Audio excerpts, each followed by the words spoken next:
Welcome to episode 183 of the Daniel Yoris podcast with today's guest, Semaj Hunter. Let's go.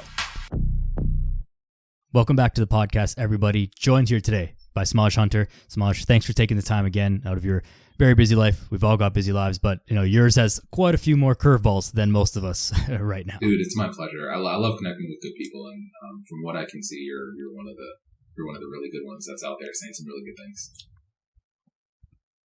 I appreciate that, man. That means a lot. I mean, we know we're connected through many common friends and common colleagues and whatnot. I think we bumped into each other for sure at one of the conferences.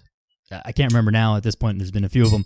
Raise the bar. Yeah, good people helping good people. That's kind of what this is all about. I think that's it was Raise the Bar. What it was. Raise the Bar. The first one. Well, the first one that I went to. The second one they did. The first one that I went to that first one too. That's right. There you go. How do you like to introduce yourself and tell people what it is that you do? Man, like where am I and what room am I in, right? It's I'm a coach. I'm Semaj is actually how I tend to introduce myself. I don't want to say I'm unique. I think I'm like a lot of other people. I just really like people. I'm a people first kind of coach. I work with nutrition and fitness clients, generally Gen Pop. I've been in the industry for a little over 10 years at this point.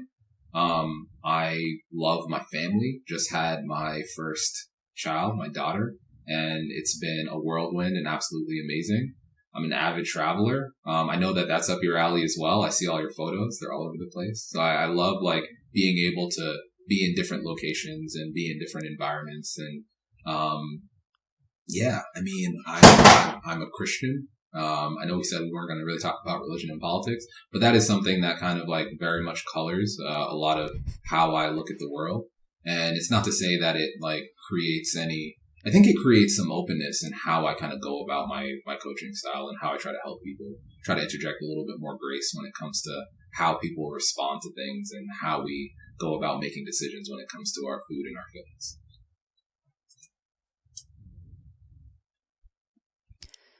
It's very interesting that you bring that up. And I know that I did say that we weren't going to talk about politics and religion, but really what I meant was we don't need to debate and argue about them, but we can definitely talk about it because I think it is important. I'm also Christian, by the way, as well. I'm Orthodox Christian. The openness and the framing, I think that this is very closely related actually to coaching because religion gives us like a structure and a framework as to how we should go about living our life and organizing ourselves as a human being. And I think that coaching is also very much that same thing, right? We were talking for a while before this, but we don't have secret information. I've said this a million times in the podcast. I'll say it a million times more. We have nothing new to tell you. I don't have a new workout plan. Semaj didn't find some brand new, fruit in the tropical rainforest of a deserted island that's going to like magically make you lose fat. Like it just doesn't exist. But we can provide the structure and accountability. And that is the most important thing is having that. And so using religion as like a framework to understand that's actually really important. I'm very happy that you said that. Yeah, I mean, I absolutely agree. I think like having some amount of, I think you have to believe in something. I think a lot of coaches will sell belief in, in themselves, like believe in the client, believe in yourself. But I think we constantly see it in science too. Like if you can anchor something outside of yourself a little bit, like if you can believe in something that isn't just simply you, and realize that the world is bigger than what you see and who you are, I think that more people succeed. And just in my framework, I believe in a God. And I believe in a little bit more than just like, this structured morality around me. So yeah, it's helped a lot. And it's not to say that I'm sitting down, like, telling everyone like, this is how you should believe in order to lose 25 pounds, like, follow Jesus Christ, my Lord and Savior, and you'll be skinny. That's not it at all. It's really like, hey, listen, like there's something a little bit more to this thing than simply just counting your calories and your macros. There's something a little intangible that we have to acknowledge that's there, that's driving our actions and our behaviors. And if we can actually see that, I think we create long-term change. And we create change over time. We create an atmosphere that consistently like adjusts us to where we are in life and kind of what we're moving toward.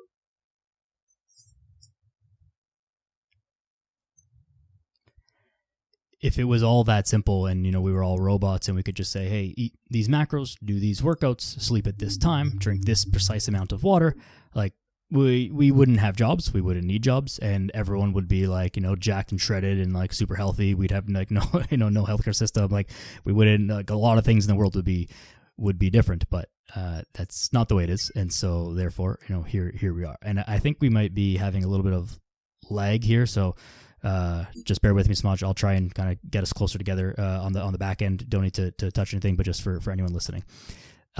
One thing I do want to dig into though, you said that you're not that different than other people or that unique. I would challenge that because I think we're all unique in our own ways. Of course, we have many similarities, but I think that we are all unique. And because we don't have something special to sell or special or secret or whatever, the thing that we can sell that is unique is your unique view of the world and your unique experiences and views on fitness as a cause of the things that have happened in your life up to this point. So to help understand that a little bit more, what has your journey been with through fitness? Like, where did you start from, and kind of how did you get here in your own fitness journey? Sure. I as a kid, I probably grew up out of shape. Like, I grew up a little overweight. I grew up not feeling great in my body, and that kind of colored my world a little bit. Like how I walked into rooms, how I carried myself, the confidence I felt even holding a conversation. Fast forward to later high school time, probably early college, I fell into fitness a little bit just for personal gain. So trying to play sports in high school, ran track, and also, I played a little bit of soccer. I played tennis. But it was like mainly to be physically active, like not because I really enjoyed the sport whatsoever. Tennis I really actually liked quite a bit. And then when I got to college, I actually hired my first coach, where he was a bodybuilding coach. And so I was doing all of the bodybuilding things. We're talking about 2010, 2009, somewhere around there. And I was like measuring and weighing my macros. And anyone who's done this in college knows it's a little sus. Like, you're trying to figure out like dining hall food amounts. So I had my little food scale, and at this time, like, I didn't know that they had like larger food scales. I was just like, all right, well, I need this little one, this like little weight scale, which is like generally known as like a drug scale. Like, it's in my pocket. I'm pulling it out and trying to like weigh out my dining hall food. And I was like the weird kid on campus who was like weighing and measuring stuff. But I got in really good shape in college, and it probably wasn't the best way to go about it. But I think it taught me a whole lot. And since then, I've gone about it a lot differently. But that was the experience that when I was in undergrad, I had gone in as a business major, and I decided I didn't want to do this. I didn't want to crunch numbers for the rest of my life. Funny enough, I crunch a lot of numbers in fitness, but I didn't want to sit in a cubicle, doing accounting for someone else. And I ended up switching my degree to exercise science, and just kind of went headfirst into all things fitness and nutrition, and decided that this was something that I wanted to do with the rest of my life. And, since then, I think it's a little history. Like, it's been a roller coaster of kind of up and downs of trying to figure out how I want this to look. Am I going to work in a gym as a trainer? Am I going to work online as a influencer, as a nutritionist, as a coach? And I think it's been a lot of learning and trying to figure out, a lot of pivoting, trying to figure out where do I fit kind of in this thing. There's a lot of folks that are doing it a certain kind of way. There's a lot of folks that, will say that they have the answer for how you win at this online fitness and being a coach thing. And I've probably kind of taken what makes sense and what's been helpful and kind of left the rest. Eat the fish, leave the bones kind of situation.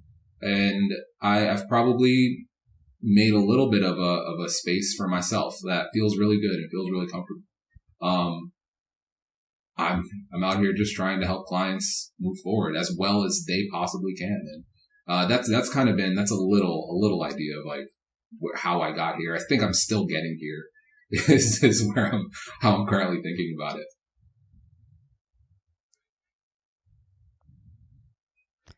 It's definitely a forever journey, right? I mean, like all of our clients, you get in shape, you lose the 10, 15 pounds, whatever it was that you had your goals to set out. And like, once you achieve that, it's not like you're just, yep, check the box. I beat the game. Don't have to do this stuff anymore. Like, life changes, your body changes, things happen, goals change. You hit one goal, you set a new goal. Like, it's just it's always ongoing. You'll never just, again, win the game. And the second you think you have, that's right when you'll fall off, and then you're constantly getting back into it. And then it's always the 5 years ago, I was in great shape, got to get back into that. Or back in college, I was, doing all this stuff, or I looked like this. You look at old photos and you want to continue to chase that. So I think having that really long-term mindset, I mean, I think it's necessary. It's hard to get there, but I think it's necessary to eventually understand that, hey, this is just what I'm doing for the rest of my life. This is not a thing. This is not a phase. I'm a fit person now, and this is what fit people do. And away we go, right? But it's hard to get people to understand that mindset. So if you have any, like, what tips do you have for getting people to kind of understand that and lengthen the time horizon that they give themselves? Yeah. I think it starts with figuring out, like, what's important. Like, what do you actually want? And I think there's an answer for that for most people. Like, they want something out of life, whether it's time or money. They want more freedom. They want to be able to make choices for themselves. I find that I help people who want more choice in life.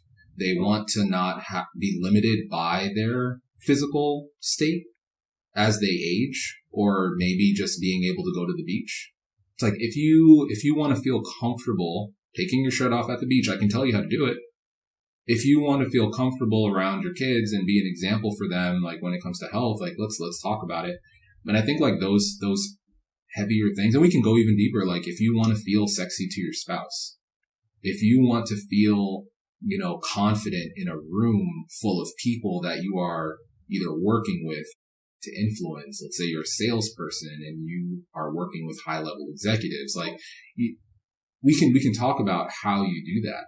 And I think like that's probably been that I've leaned into like, what are the bigger drivers for you?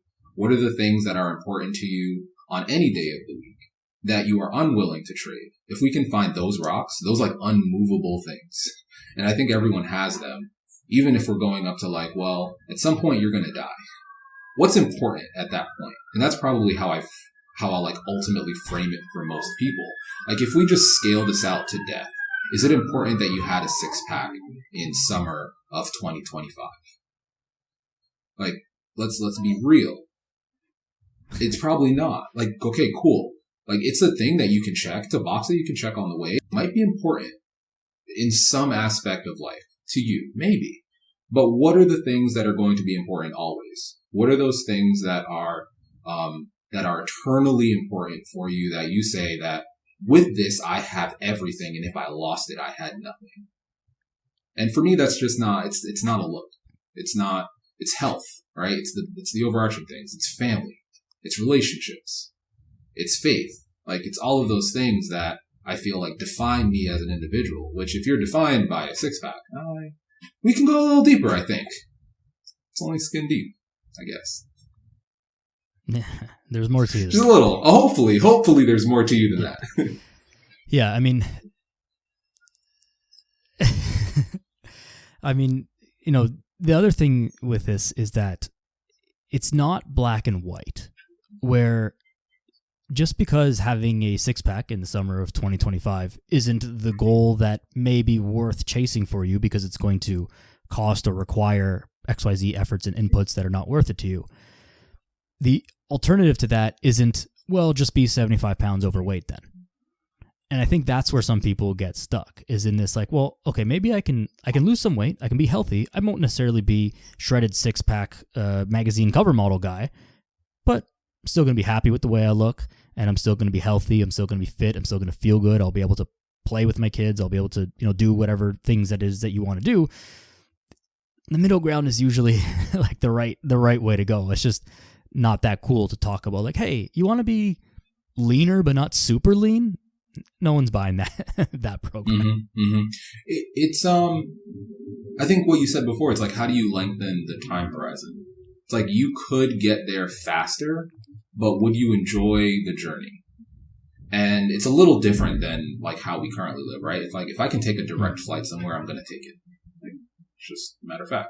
And if I'm going to take a longer one, if something says it's going to take me 17 hours when I know the direct flight is 5, like, I don't know if I actually want to do that. I think it's a very like opposite side of the coin when it comes to fitness, where if we like push this out a little bit, you can actually enjoy more of the journey as you get there. And I'm a big believer that if you enjoy the journey, you'll actually want to stay in the destination. If you hate the journey, if you hate how you got there, I don't care if you wanted this thing at one point, it's going to color how you feel when you're currently there. If you said, I didn't eat and that's how I got to my goal, like just, ultimately, like how many calories did you cut out? All of them. I ate 0 and I lost 50 pounds. There's no way that you're mentally, emotionally, physically going to want to stay there, nor have you built the skills to stay there, right? If you push it out a little bit more, you can actually give yourself time to adjust to the new time zone, to what's going on, to how you feel about this new person that you're becoming. You can actually make changes that align with your values. Because I think for a lot of folks, they don't always realize that they're making a trade-off. And it's like until it's too late that they've realized, oh, I can never go out to eat or drink again based on what I'm looking for. Because I want to stay 5% shredded year round. It's like, oh, this is unrealistic. Not because of like a mental thing. It's because of my life. It's unrealistic because I want to go on vacation. It's unrealistic because I want to go to my friends' weddings. It's unrealistic because I want to enjoy time with my friends and my family and maybe have pizza on Friday night and also brunch on Sunday morning.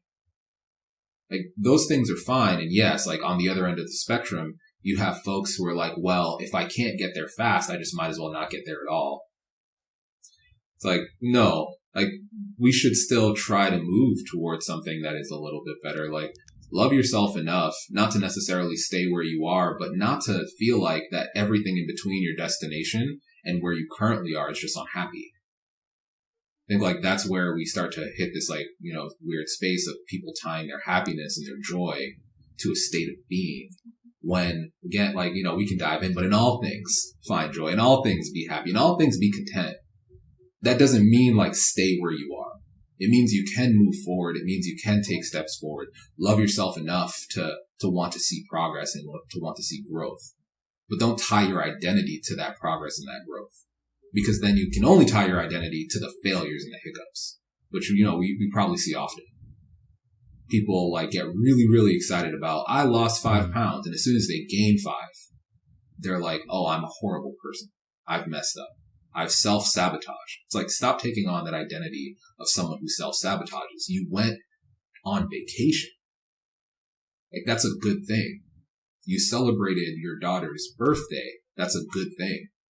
Continue to do those things and also continue to come back and see, okay, how do I navigate to where I'm going? You took a detour. You went to the rest stop. You didn't ruin your trip. You just took a slight detour to see the Grand Canyon. Just get back on track. It's not to say like, okay, now let's make camp. This is where we now live. Like that's not it. But I think that people will constantly view it that way, right? It's like, I ate a donut, so I'm just this addict when it comes to sweets. I think the worst thing is adopting the identity. It's like that's not who you are. You're just someone who ate a donut, which is fine. Have a donut. Where did you eat it? Where'd you go? Dunkin'? What's the place in Canada? The coffee spot. What's that place called? Tim Hortons. Is it Tim Hortons? Is it Dunkin'? Like, there's better. Tim Hortons. There's better. We can talk about like, better options for you. But, and I'm not saying healthier. I'm saying like actually just good donuts, because maybe just they don't have the best that's out there, right? Yeah. But you don't have to like get down on yourself about it. You don't have to consider like, I'm starting over, or this is a failure, or, there's this like I am thing that goes around where people will take on these like identities that just don't serve them.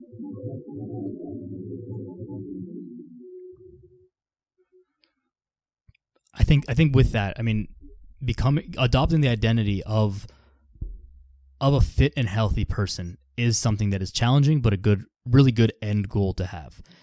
And I think that identity is different than what people think. I'm sure you've had this in your career, because I know every trainer's had this. People will say, well, so you just never eat pizza and chocolate cake? And that's just categorically false across the fitness industry. I mean, some of the biggest foodies, people who love to eat the most junk food and enjoy it, like genuinely enjoy quote unquote junk food the most, are some of the fittest people that I know. And it's because when people like us will go out and have pizza, cake, drinks, donuts, whatever, we don't feel like we've failed anything. We had that, we enjoyed it, and then tomorrow I'm just back to doing what I was doing. Because I had a donut yesterday, it doesn't mean I have to have a donut today and tomorrow and the next day and every day thereafter. It just happened. I enjoyed it for what it was, and now I'm back to doing my thing. And by the way, doing my thing is not a punishment. I'm not punishing myself by eating chicken and salad and vegetables and whatever and eggs the day after I had donuts and pizza. I'm just doing that because that makes me feel good. It's not to compensate for the bad things that I did the night before. It's what makes me feel good, and that's what I do. And so I think that is the big differentiator between what people think like a fitness person does versus what actual people who care about their fitness and health do. And that is separate from people who are preparing for bodybuilding competitions or who are fitness models or something like that. That is an extreme end of the spectrum and arguably unhealthy. Not arguably. Most of the time it's unhealthy. And they're doing it for a very specific purpose for a short-lived amount of time where they are, deprive themselves of a lot of things and being very extreme about many things in order to achieve very high level, very specific goals. But everyone else doesn't fall into that category. So like the fitness thing is like, hey, you can just do things and enjoy stuff, and then you do stuff that makes you feel good, and the stuff that makes you feel good is the healthy option. And that's the shift that I think we need. It's this concept of, and I'll get your thoughts on this here, is like we label healthy living, healthy foods, healthy activities, healthy lifestyle. But I think that should just be like the default. Mm-hmm. In the grocery store, there's the healthy food section and then there's the regular food section. Like, shouldn't we have like food and then unhealthy food, or like lifestyle and then unhealthy lifestyle? The default should be health, but it's not. And that's a huge cultural shift in language and all these things. But I think that's the shift. Like, that's the direction that we need to get to. But I'm not sure how we get there. I don't know if you have. I like that you said this. One, I'll say this first, that I think that as coaches, we're on the other end and we're trying to bring clients over, and we think, or we view these behaviors as feel good, but they don't necessarily view them as feel good just yet. And as much as we can tell them they will feel good, currently they do feel like it is a punishment. And if we don't like acknowledge that or like talk to that specific thing, like understand that that's the language that they're using and try to help them change it, they'll always view eating a salad as a punishment, right? Or a negative thing. I use it for tracking, where I'm like, I think sometimes we introduce tracking to people and it's easy to introduce it as a trigger or a negative behavior for new clients, because they start tracking, but then they're told that they should change all of their eating behaviors and fit into these particular buckets. Instead of using it as more of an observational tool. It's like, I don't feel any type of way about your pizza. Just track it. Like, yeah, you drank 3 beers. Just track it. Just put it into your tracking app. I'm not telling you that it's even bad. Like, it's not bad. It's just a thing that you did. And I'd rather you feel good about tracking everything you eat than feel bad about tracking everything you eat and then try to change it. Because you get to the point where tracking just always feels like a negative thing, even when you start making better choices. And I think most people probably fall into that category where it's like, okay, well, I try tracking, but it feels unsustainable. It's like, I tried budgeting and sometimes it feels unsustainable. I still budget. Like, let's try to figure out like what we actually want to get out of this. And that's probably, I probably borrow from my budgeting style and use it for how I coach clients to track. Track for a period of time without any expectation.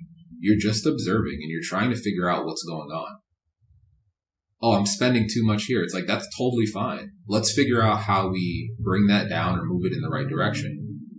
So-and-so told me to get, even like, you know, the metrics of, I need to get this much protein. It's like, if my client's getting 50 grams of protein and they're supposed to get 150, I'm not going to say, okay, now your goal is 150.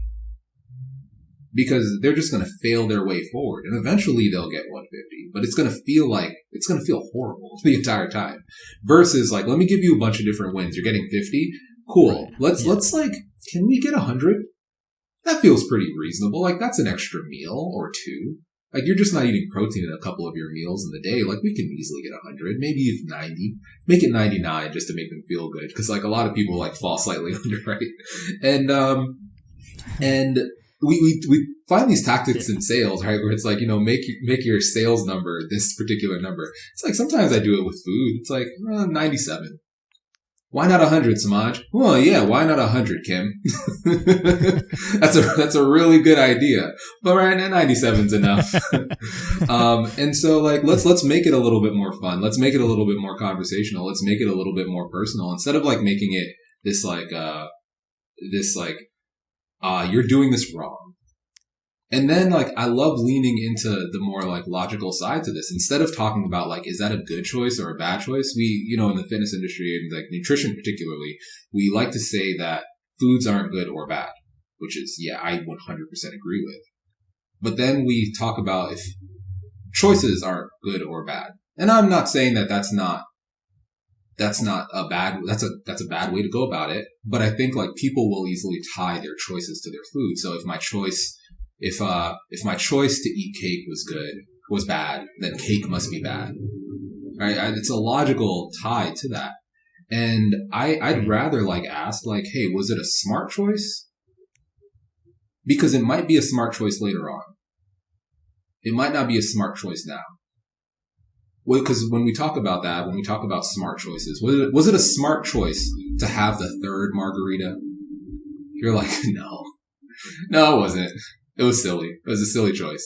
It's like, do I now identify myself as an alcoholic because I had the third margarita? It's like, no, of course not.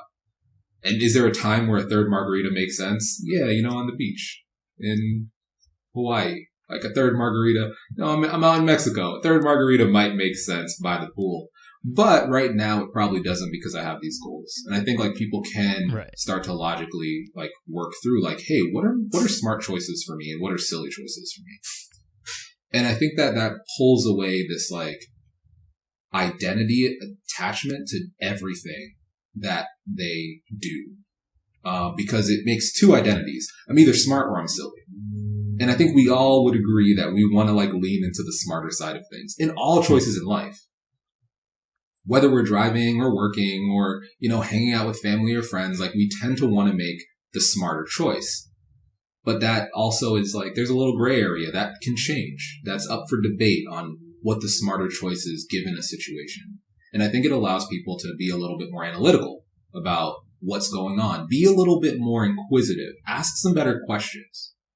Do I want this? Does this make sense for me? And Was give you an example. So I had a client who we did a kitchen audit and, we went through all their stuff. I had them pull everything out of the cabinets, and this was over Zoom, so it was a fun time.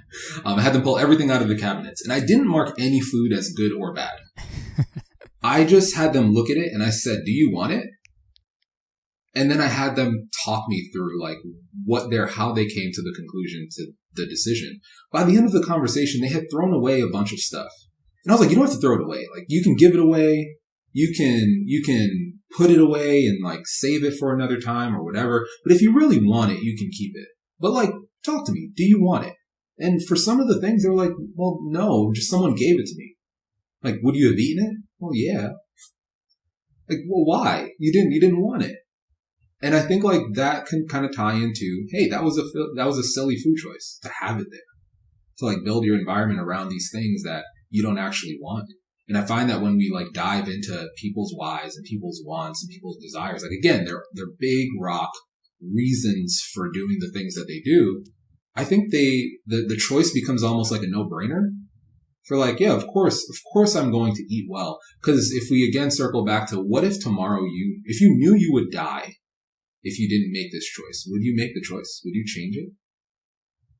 And for some things, like, obviously not. If I knew I only had a certain amount of time with my daughter, which I do, I try to put that into perspective all the time. It's like, I would cherish every moment. I wouldn't like allow moments to just be taken away from me. I would get the moments at the beginning of a podcast recording, sitting down with her before we actually hit record. Like, I would have those moments, as many of them as I possibly could. My wife said like, oh, do you want me to take her because like I know you're doing this? Like, no, I'm good. It's great. She's fine. But I think we're so unwilling to like trade off so many things that we want for this, like, this gratification now. It's like, let's put it into perspective of, would you eat this if you knew that it would cause health issues? And for most people, they're not like, yeah, I keep going because it's that good. It's like, no, I would give it up. I'd give it up immediately if somebody told me I would die next week. It's okay. It's not that important. Yeah. Stop putting it up next to, these other things that are important in life. You don't need it. It's not even balanced. Stop saying that it's balanced to have a drink 3 times a week if that's not something that you want to do. If you want to have a drink, fine. Go ahead, do it. But don't justify it saying like, well, I just got to live a little. It's like, yeah, we all die at some point. Like, what are you saying? Why is that important?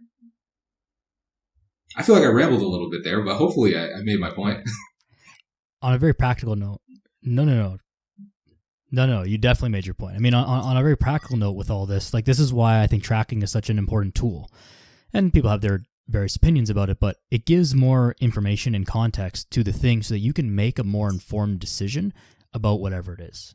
As an example, if you're at a work lunch or something like that and people bought pizza, you're like, okay, let me look at my tracking app and try and like figure out how many calories like a slice of pizza is. And you see it's 400 calories.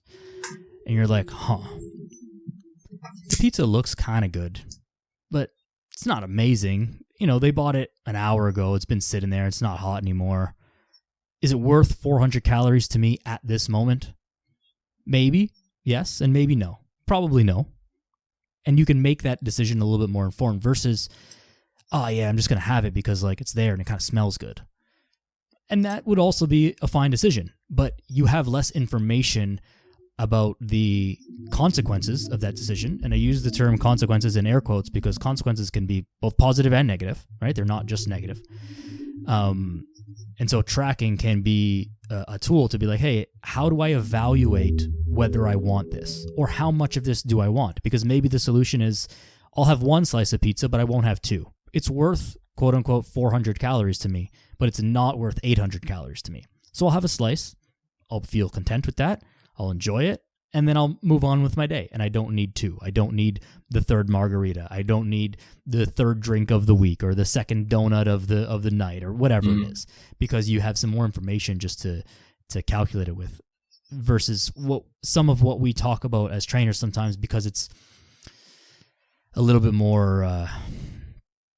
I don't want to use the word innate because it's certainly not innate, but like we've embodied this a little bit more. Mm-hmm. It's like it seems obvious to like make that choice. We can kind of make rough calculations a little bit faster, that kind of stuff. People generally don't have that ability, and why would you? But then learning how to kind of calculate it and make a tactical sense of it really helps to evaluate whether or not you're making decisions that you'll be happy with. Yeah, but as trainers, I think we're making value-based decisions. We're just not necessarily talking about them. And I'm not speaking for every trainer. I'm speaking for us, and whoever else is probably listening to this podcast. Because I think like if you're listening to this, you're probably a good trainer, right? We're making value-based decisions, and it just comes out as I've boiled it down to calories. I'm not eating calories. I'm eating pizza. And I'm saying, like, is it good? Is it good pizza? And then I'm adding on the layer of, like, is it worth it? It's just a way to communicate. Totally. Absolutely. Where I'll say, and I think it's a fine way to communicate it for us when we understand that. Where I think like, where I found there's a disconnect with the client who doesn't necessarily have that background is they will say it's pizza and I value it, but it's calories, and not necessarily like put the two things together. They'll have to like almost compartmentalize a bit where they only think about eating the calories and the numbers and not the enjoyment, the value that comes from that. So what I found is like, let's track a lot of things. Yeah, sure. Like simply let's track calories. But how important is this to you? Let's track like, is it good? And on a scale of 1 to 10. And I give clients like a pretty free pass. Like I'm not here to, police your food choices. Like I'm not going to run over and knock food out of your hand. But like, is it a 7 out of 10? If it's above a 7 out of 10, go ahead, eat it. Like I'm not here to tell you not to. Is it a smart choice? That's a different conversation and a different question. But if it's under a 7 out of 10, we've just knocked out a lot of stuff. Like, oh, it's a 5. It's like, then why are you eating it? It doesn't make any sense to me that you would waste your time on that. Versus the like, is it, how many calories is it? It's like, is it Domino's? Stop. Like, do better. If you're going to have pizza, either make it in your brick oven at home or like go get some good pizza. Like make sure it's good. Make sure it's worth it. So I'll challenge people to like lean into the quality of things a little bit more. It's like, if you want ice cream, ice cream is a bad example, but can you make it at home? If you want tacos, can you make it at home? If you want pizza, can you make it at home? Because likely if you make it yourself, you'll make a different choice. I found that it works even with like things like cakes and cookies. It's like, if you have a problem going to Starbucks in the morning and ordering like pound cake, it's like, I challenge you to make it at home, because you'll start to see like, oh, this is what goes into pound cake. Not just simply pound cake is 500 calories and it's bad for me. It's like, I've watched clients make cookies and realize how much butter and sugar is in cookies. And there's no problem like with a cookie and having a cookie occasionally, but they'll even look at the ingredients and say, that's kind of gross. There's a lot of stuff in here that I didn't necessarily intend to eat, and I wouldn't necessarily eat if I took all of the parts separate. You would not eat 3 tablespoons of butter. You would not put the spoon, in a bag of Domino's sugar and take it to the face. And I'm not saying that when you put all those things together with some flour and you bake it, it isn't absolutely delicious. I'm saying that, hey, understand like what's going into this thing, because if you only ever got your cookies from crumble, you may not realize. You may not fully understand the choice that you're actually making. And we can boil a crumble cookie down to calories, but hey, listen, like before we even get there, just go make it. Because you know what you have to do to make it? You have to track it. You have to like weigh and measure the ingredients, because baking is a science, or else you get crappy cookies. And then you start to realize that the outcome of that, maybe it's a good cookie, and I can like talk to a client about, hey, did it feel good to track? Did it feel good to like weigh and measure those things to get the cookie at the end? And they're like, yeah, it did. It felt worth it. I felt accomplished. It's like, cool, let's do that with some other stuff. Before we talk about like how much you have to eat 1/16 of the cookie. Like before we start to limit a bunch of those things, let's start to put some like positive attributes around the behavior. Like if I want you to work out, I want to make it fun. I want to make it exciting. I want to make you feel good at the end. And we have all of the science to talk about like how, we can make people feel good. People don't run because like most runners I know don't run because they're trying to lose weight. Most of them run because of a high at the end. Like, oh, this like feels really good. I feel less stressed. Nutrition, I don't think it happens automatically. But I think there are ways around like how we work with clients to like add in some feel good to it. And we have to remove stuff in some cases. Like sometimes we have to get a client to make a choice. Like, maybe cakes and cookies just can't be in the house right now. But I'm not going to necessarily get them there by villainizing cakes and cookies for them, right? Or just simply saying like, well, it's 800 calories. Like, maybe you should think about that. It's like, yeah, I do want you to think about that, but I also want you to have a framework for making your future choices too.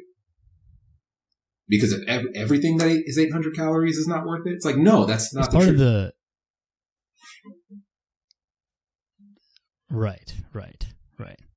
Yeah, I mean, it's part of the learning process as well, is having this like periods of more rules and more structure, but with the asterisks of like, this is not for forever. So something that I'll do is like, okay, these 2 weeks we're going to be like, no junk food, no cookies, no pizza, no whatever. And this may be something that I would do like earlier on. But then at the end of that 2 weeks, it's like, all right, you're feeling good. You maybe lost a couple pounds because you dropped some garbage stuff, like fine, but your body's feeling good. Your digestion's better. Your sleep has been better because you've improved your nutrition drastically. Now at the end of that 2 weeks, I need you to go and have a cheat meal. I need you to have Domino's. I need you to have a few beers. I need you to have cookies and cake. And Sunday morning, you are going to feel like absolute garbage. And that's the feeling that you probably felt like most of the time before. But without having that dichotomy of like feeling really good versus feeling really crappy, it's hard to understand that because it's just your normal. And so sometimes, having that like, hey, we gotta force a bad feeling here just to make it make sense. That's probably not a nice way to say it. It's not forcing a bad feeling, but it's another way of kind of making one aware of these things and how foods make them feel, and help you understand that good foods actually do make you feel. You're calling attention to it. I think that makes perfect sense, because maybe they wouldn't have thought about how they were feeling if you didn't actually point it out, right? And you're raising the right. the impact that food has on them, because as you said, like, this is probably how you've always felt, and you don't fully know what good feels like. When you have like, a month straight of 8 hours a night of deep sleep in a cold, dark room, all of the good stuff that you're supposed to do, you're like, oh man, I feel energized. It's like, yeah, you thought you felt energized before after your like double shot espresso in the morning. But not to say like I love still have your double shot espresso. Not to say that like you should remove that by any means, but like realize like what you're kind of covering up here. Realize like there is a way for you to do this a little bit better. Realize that it doesn't have to be that hard either, where you have to make these changes. I think like there's some changes that you have to make, but if you don't make them, you're essentially like trying to move forward with your foot on the brakes. And you're like, why is it so hard? Why is it so hard for me to lose weight? I'm tracking all of my cookies. It's like, well, there's a problem. Like tracking itself isn't going to get you there. Like you definitely have to figure out, well, how do I also, like another question I will ask you is how would this look if it were easy? What would it look like? Because again, like going through the process of getting from where you are to where you'd like to go, like it's not going to be completely enjoyable. It's going to be challenging and it's going to be hard. But don't assume that means that you have to hate it. Because if you hate it, like I don't know if you're going to like the outcome. I can't think of an example of someone who's like, yes, I hated the entire way there, but it was worth it, and then I would also stay there. I would go back. It's like, yeah, sure. Going to a view, and I've seen some of your photos, right? Like you go to a location and maybe the journey sucked, but the destination was great. That's for temporary destinations. Like, why are we doing that with fitness? It's not about getting fit. It's about staying fit. We're building camp here.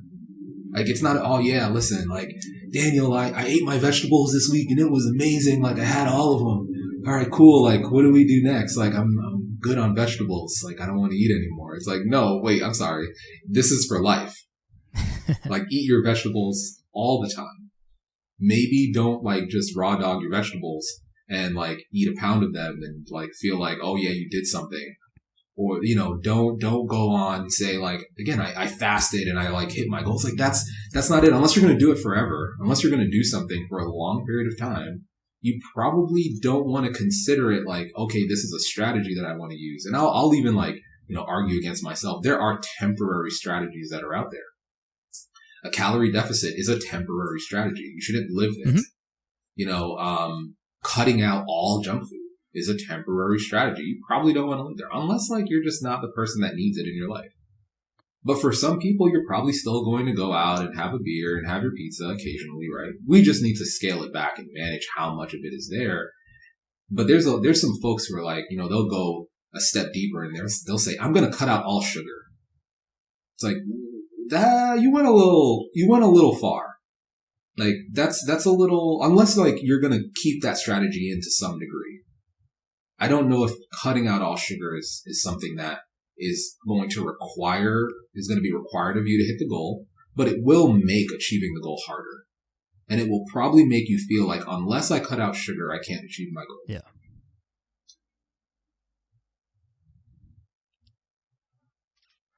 The problem is to which degree does that come back to make it a long-term plan? You can cut out sugar, you'll certainly lose weight. Cut out all carbs, you'll certainly lose weight. If you already know that you're not willing to do that for forever, to maintain what you've got from that, that means that you're going to have to add in back carbs to some degree. But what degree is that? How many carbs? What type of day? What time of day? What type of carbs? Where are you getting them from?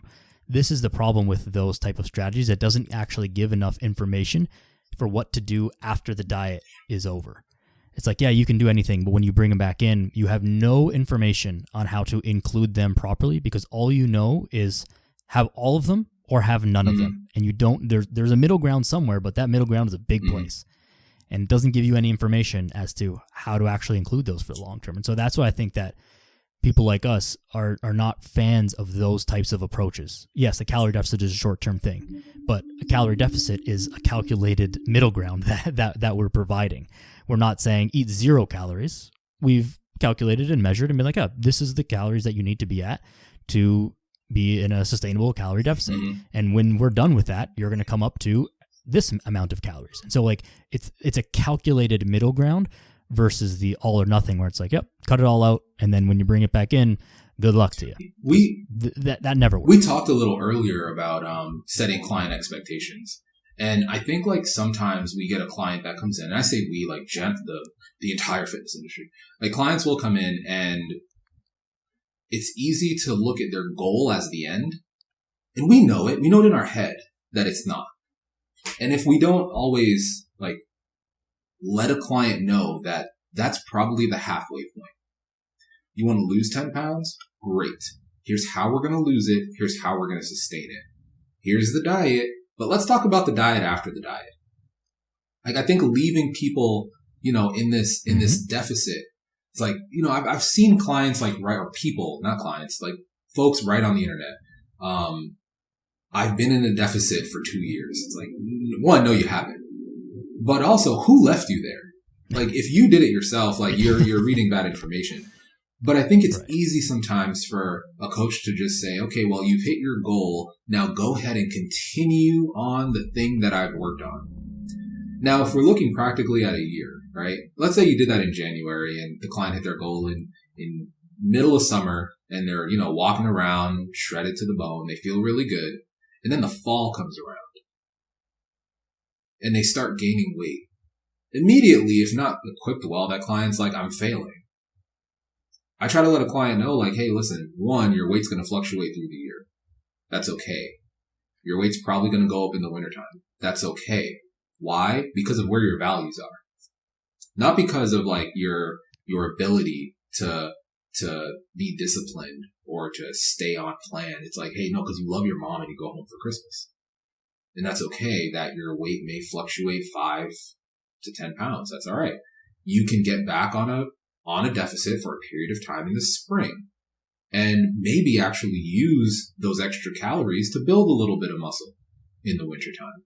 I like to talk through a client of like, hey, like maybe you came to me for fat loss, but I want to leave you in a position where you're fueling your body for performance, which is not on a short time horizon. We're not talking about a 12-week plan at that point. We're talking about a 1 to 2 year plan. Again, it's not sexy to sell. I'm not going to try to convince someone, hey, you're going to work with me for 1 to 2 years. But I think that's probably the time frame that you need to make actual impact in someone's life. I can give you some tools, but we live in 2024. ChatGPT can give you tools. Like, I want to sell you on a journey. There is a journey that you need to go on. And whether you go on it with me or you go on it with, you go on it on your own at portions, which is totally fine. Understand that this is not just a quick fix. You're not just trying to make a change now. You're trying to navigate future things that come up in life. You're trying to go through and say, okay, well, what decision do I make at this decision tree now? And they're always going to come up.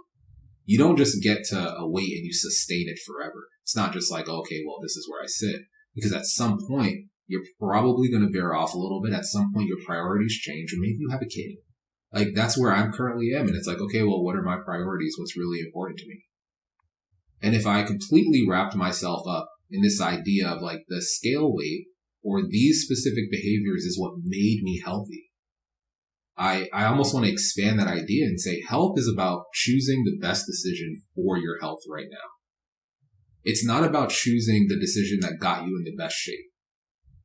Because the best shape for you right now might mean like doing some different things. It might, like for me, I'm limited on sleep. If I was to say like the best way for me to be healthy is to get 8 hours of sleep, it's like I would be neglecting so many important things in my life that bring me like good mental health joy. Like my wife would not be happy with me whatsoever, and my baby would be screaming on a regular basis. Like there's some stuff that I need to take into consideration. And obviously like those are big things that kind of hit you in the face, and it's like, oh duh, that's obvious. I think that there are some other things for maybe folks who don't have kids, who don't realize like, oh, those things still come up for you. They're still there and they're still present. But no one's told you that it's okay to try to navigate through that and not just like bulldoze your way into like, I'm going to stay on my plan no matter what, or I'm going to fast for the next 2 days because I decided that I was going to go on vacation. Again, life is going to happen. How do we sustain these things throughout the year with the expectations of what it actually looks like to sustain it? Maintenance is not 1 or 2 pounds, right? It's not like, okay, I got to 175, so I need to stay between 174 and 176. That's not maintenance. Maintenance for you, a person at 175, is somewhere between 173 and 184. Like, it's a decent swing where if you're within a range, you're still pretty good. And it's deciding, okay, well, what's most important for me now, and how do I adjust my decisions based on what life is throwing at me?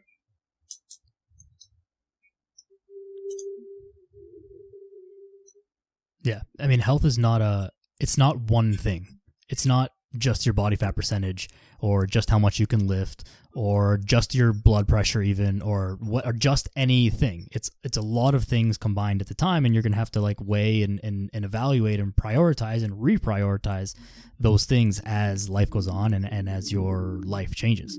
And having that maintenance, I think thinking about maintenance as range is a really good way to think about it, but you also have to understand that cap. Because if you get too lenient with it, like everything, right? You get too lenient with it, that 175 becomes 180, becomes 185, becomes 190, becomes 197. And you're like, oh, I'm still good. But are you? And are you happy? And what are the other things that are going on? Like, you know, we ask a bunch of questions. But having that cap is like, okay, when I hit 185, I know that I've got to start, you know, dialing things back in, not go super extreme. I've just got to start paying attention to a few things. And I think being aware of that is really important. It's why I like, but also it's why I like adding the positivity to the tracking side, because I think like, I want you to do it on your own. I want you to step on a scale without feeling bad. And if you can step on a scale and not feel bad, you can actually see that happening. It's not like, oh, I gained 2 pounds. Like, oh, I'm going to freak out and like try to really course correct because that's going to cause problems. It's like, okay, cool. Like, I'm going to go from 3 margaritas to 1. Cool. I'm going to eat out 1 or 2 less times this week. All right. I'm going to get a little bit more sleep because I know that that's where I'm lacking. And as coaches, like giving them the foundation to say, like, this is where I'm going to fall back to, and not having it be an extreme. Like, ideally, I think you said it, like, there's a normal. It's like eating healthy, eating various fruits and vegetables in your day, lean proteins and actual meals is your normal that you can always go back to. Not necessarily eating out and cooking a majority of your food is your normal that you can go back to. And lifting weights 3 to 4 times a week is your normal that you can go back to. That's not you going beast mode. That's not you trying to do the most. That's not you like changing the world. That's just you checking the box. Because even like on another note, like I think that there are people who think that just checking the box should change their world. And it's like, if you always think that is what going fast and doing, you know, all the work, I'm doing the most, I'm doing everything, I'm trying it all and I'm not seeing results. It's like, man, you're doing the bare minimum, which I'm happy for you. Like this is probably what you should do. Train at least twice a week. Get, you know, more than 7 hours of sleep in the evening if you can, obviously, but try. eating structured meals focused around lean protein and fiber. If you can do those things, you should be able to do really well for yourself. And if that's the thing that you're like, oh, I'm doing it all and I'm not seeing the result that I want to see, it's like, well, no, like I want you to think of that as what you just should do on a normal basis without any expectation of result. And that will allow you to kind of come back to this place that's comfortable. If you can live in that place and be comfortable, man, you can have so much health in life. You can have so many good things in life. You can put yourself in a position that you can like go in any direction you want, whether that's build muscle, lose a little bit more fat without a whole lot of effort. But if that's like the hard part for you, and it's always the hard part, even with coaching, like you just view it as the hard part, I think you need a little bit of a perspective shift on what difficult is and what normal probably should be.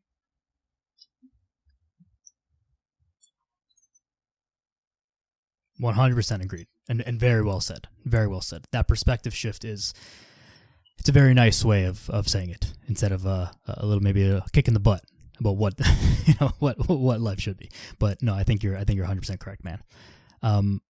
Listen, I want to be very respectful of your time. I think this has been phenomenal. I know we're pushing an hour here. Is there anything else that you wanted to talk about or wanted to mention before we close off here? No, I mean, this is good. Over the last year, I think you can be very kind of down about the fitness space, like words like diet culture and all that stuff kind of comes up on a regular basis. There are really good people in this space. There are awesome coaches in this space. Understand the words that they're using that may not look the flashiest. The ones that don't look like they're trying to sell you something crazy. Sustainability is a good thing when you see it. When you see someone who isn't trying to sell you massive transformations in a very small amount of time, when you see someone who's selling you things that probably look really hard, but when you really think about it, it's like, it's not that hard. It's not that hard to eat your vegetables. It's not that hard to, eat your protein, track your calories. Like those are some really good coaches generally that are out there. When you see people that are like being personable, like please connect with them, like their stuff, share their stuff. Cause I know that you probably see this, Daniel, a lot. Like you get a client come on and they're like, how'd you hear about me? I'm like, I read and watch all of the things that you put out there. It's like, I've never seen you. Like you've never liked or shared something. It's like, please like and share the stuff, because I think more of the things that resonate with you need to be out there. Yeah. And it's easy to just say that resonates with me, but it probably resonates with a lot of other people as well. And I think if we can get more of like these good messages out in front of folks, like we can see some significant change in our society. Yeah. Well said. I mean, for sure we all have that. We've got a client's like, I've read every single one of your posts. I've watched every single one of your podcasts. Like I have never seen your name pop up. You don't even follow me. How did you even follow these? Like it's wild. But yeah, I mean, those things really, really do help us. I mean, they help us a ton, because when you post something on the internet, like you kind of just, it's a one-way conversation. You just post it to the void and you get like very little feedback, if any at all. And you never know if it's like, oh, well, did people find that helpful? Did people enjoy it? Did they find it funny or insightful or useful? And if you get no feedback, you don't know. And so like if you do like things, like find a way to show that you enjoyed it or appreciate it or that it helped you or whatever, because then we can do more of that. Because the other side of that is like we're also running a business. And so if we keep doing things and we hear nothing back or we hear negative things back, it's like, well, I'm just going to stop doing that, because obviously people are telling me that they don't like this or that it's not helpful. So agreed, man. One last piece of advice from you. What can you give your number one tip to new or expecting parents for their fitness, for their health, for whatever, even outside of fitness?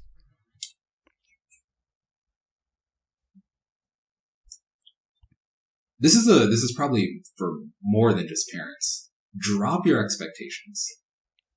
I think it's going to look different for just about everyone. I know it looks different for me than it's looked for other people in my family. And I think the expectations can be the biggest roadblock sometimes, because it creates this square peg but you ended up with a round hole. And because you're holding on to that thing, it's like, oh, well, this is what was supposed to fit here. When instead you could actually look at like what's going on and how you navigate through it. I think you end up with a more enjoyable time. That's something that I've told myself over and over again is I will look back on this 10 years from now and cherish every moment of it and wish I could have it again. So I might as well enjoy it while it's here. Even if it's stressful. Even if it feels bad right now. Like, again, sleeping, not sleeping, like waking up at 3 a.m. It's like, even if it doesn't feel good in the moment, I'm going to try to like really lean into like, hey, there's a good that's going to come from it. And if you are someone who is Christian, faith-based in any way, like lean on one, the people that God has put in your life, but also lean on God. Like lean on what he has to say about a situation instead of leaning on your own understanding of what you're actually going through. Because there's a lot of people, for what it's worth, there's a lot of things speaking into our life. We live in an age where, we're constantly being inundated by ideas, by beliefs through scrolling. And so understanding like, hey, I'm going to regulate that a little bit and really lean into what I'm actually going to choose to accept as my belief. Because if you're not careful, you're just going to accept whatever someone feeds you on social media. You're going to realize like someone said it, that this is what a father is supposed to be, or this is what a mother is supposed to look like. And you're going to feel the need to fit that particular mold. And if you don't choose that for yourself, someone else is going to choose it for you. So like, hey, if you're not a believer, I think that you have to figure out what you do believe in because you believe in something. But if you are, don't neglect that aspect of yourself when it comes to this newfound part of your life. And realize that, tying it back to fitness, that you do need a level of fitness in order to do this thing well. So it's not just something that should be put on the back burner. It's not just something that shouldn't be managed whatsoever. And I think you have two folks. You have two kinds of people when it comes to this. You have people who will completely say, well, I don't have time for it. And then you have people who, again, have the expectation of, well, I was working out 6 days a week, so I should keep doing that. You're probably going to need to adjust a little bit. You're going to have to change what you define as workouts. You might have to change what you define as nutrition. You may not be able to meal prep the way that you used to meal prep. In my case, I used to be able to kind of track on the go for the most part. And I've had to lean into more of the principles that I recommend to clients and actually prep out my foods. Because if I don't, I'm just going to end up ordering Uber Eats. Because again, it's 7 p.m. and I'm exhausted. Or it's 10 a.m. and I'm exhausted. And I just need to make sure that I'm eating and I'm able to show up for my daughter. So like I need to make some choices that are going to not just help me today, but they're going to help me tomorrow. They're going to make sure that when I look back on it, I'm like, I made a good choice there. I was smart about the decision that I made.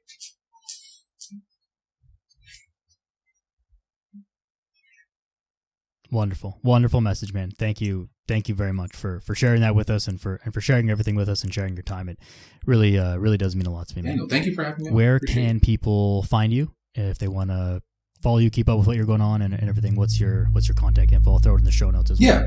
Yeah. My main place that I interact with folks is on Instagram at Semaj Hunter Fitness.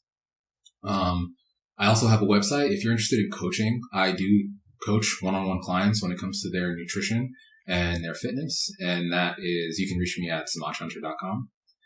You can go ahead and fill out a contact form and we can set up a call. Those I'm always down to talk. So if you have a question when it comes to fitness, if you have a question when it comes to your nutrition, I want to position myself as someone to help. So don't hesitate to reach out. I'm not here to sell you something. I'd love to help you solve your problem.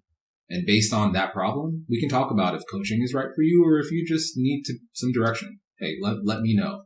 And then, I'm on some of these other places, but those are the primary spots. Come over, ask questions, check out what I have to say. And if it resonates with you, hopefully it does. Let me know. Give it a like, give it a share.